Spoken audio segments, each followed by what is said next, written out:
Okay, so story time. As our trip was coming to an end, the universe decided that this trip is gonna be unforgettable and not in a good way. First, Calgary. When we arrived at our Airbnb, we were shocked of how dirty it looks. It looks nothing like the pictures.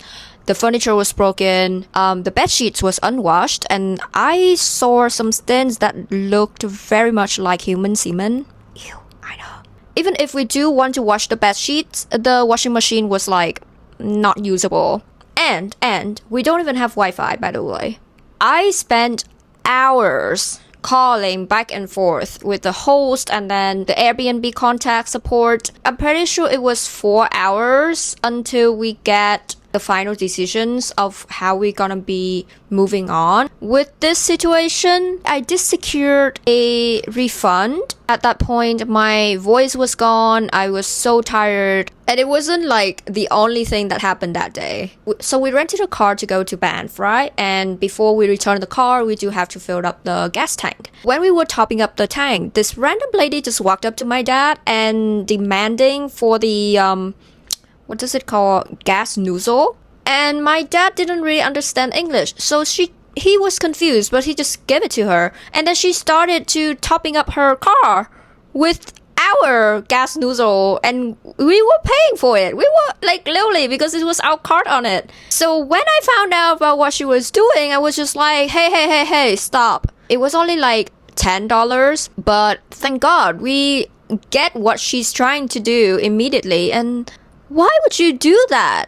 All of these little things was just preparing me for whatever comes next. So by the time that we reached Montreal, it was already chaos, and the airport was extremely packed that day. We waited for 5 hours just for a taxi, and Uber was like $200 for a very short distance. So I feel like because of this, everyone was so tired. It leads to this situation where my whole life was sort of changed. Okay, maybe I'll be a little bit too dramatic about it, but it was really bad. Okay, so since there was 5 of us, there were a lot of luggages, and the taxi was tiny. So I was sitting at the back with the luggages, and my shoulder bags, where I put all of my life in it, didn't fit with me. So I gave it to my dad, and that was the horrible decisions.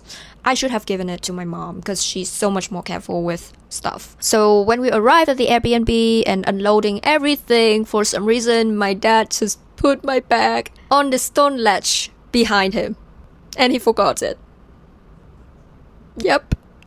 So after we brought everything inside the Airbnb, I was just like, where is my bag? And we was just running around the Airbnb looking for it, and we couldn't find it. And then suddenly my dad realized that, oh wait, I think I might have put it behind me when we were unloading our luggages. So we were like bolting outside, and it was gone, wherever it was. So the neighbor just saw us looking frantic, and they was asking what's wrong. I told them that I lost my bags, we left it there, and they just looked at us and said, it's probably gone, because it's a very sketchy area. It's likely that some homeless people took it. We went to the police station and asked them, what should we do next? They told us to just fill out a paper, hope for the best. And you know what inside that bag? I have my passport, my work permit, my US visa, the one that I literally just got, wallets with all my cards. Well, I did lock them right away, so I didn't lose any money, thank God. I also lost my DJI mic. This one is a new one. I had to get a new one immediately because of my job and because of you guys. A new tripod that my mom got me from Vietnam, my favorite lipsticks, my favorite leather journal. I can't even buy it again now. My favorite pants. And finally, my Crying in Age Mart half-read book. Oh, and the bag itself. I can't even buy that bag again because it's already sold out, so I'm a little bit sad, but at this point, I'm already moved on, to be honest. It's okay. What can I do about it? Well, except I did cry for the rest of the day and the rest of the night into the next morning, and my whole family was just so miserable. We wanted to end that trip right there and then. Our host lady, very, very lovely lady, she actually offered just to drive us around so that maybe we can see someone who carrying that bag, and you know, it was really nice of her, but we figured that it was really late at night and there's little chance that we can actually find that person. So around noon the next day, we got some good news. The police called and say that someone found my passport and my work permit on the street, and they did bring it to the police station. So thank God, because I would have hated it to go through all the process of getting those documents back. But the funniest part is that I do receive my card holder wallet back as well, except none of my cards was in there, including my grocery card. So they empty everything. When I say everything, I mean everything. But when I opened my passport, my credit and debit card was inside my passport. And I was just like, why did you take all of my grocery cards? But you are returning my debit and credit card. Oh, they didn't actually return my journals or my pens or my book. Like, you don't return anything, but you return my credit and debit cards? Something is wrong here. Obviously, you can't use it because I already locked the bank. Why would you return it? You could just throw it away with everything else. Why? So I was just keep thinking that in my head, and my dad agrees as well. So we think that they probably write down all the numbers and all the informations of these cards, and they giving it back to me so that I think that it's safe to just open it and use it, and then that's when they're gonna use all of those informations and use the card. So yeah, because of that incident, we didn't really do anything in Montreal. We just have a very chill trip where we just walk around, and we also had a really lovely dinner with our host. We did lose a lot, but we also gained something from this trip, and it's the memory as well as friendships with these lovely people that otherwise we wouldn't have. I feel like they invited us over because of how dramatic our situation was, and they probably feel bad. But thanks to this butterfly effect, we make some new friends, and it was really fun. So I guess it works out. And here are the good parts of the trip. So please enjoy these videos, even though it's very short. And I know by the time that I'm posting this, it's already months after the trips, but I hope you guys are not mad at me for being away for so long. Okay.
warm. Một, hai, ba, rồi. Cheers. Gingy.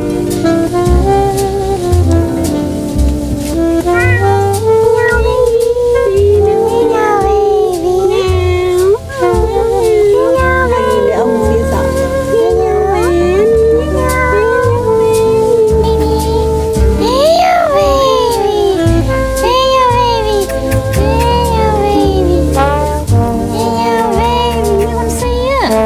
Hiền khô à.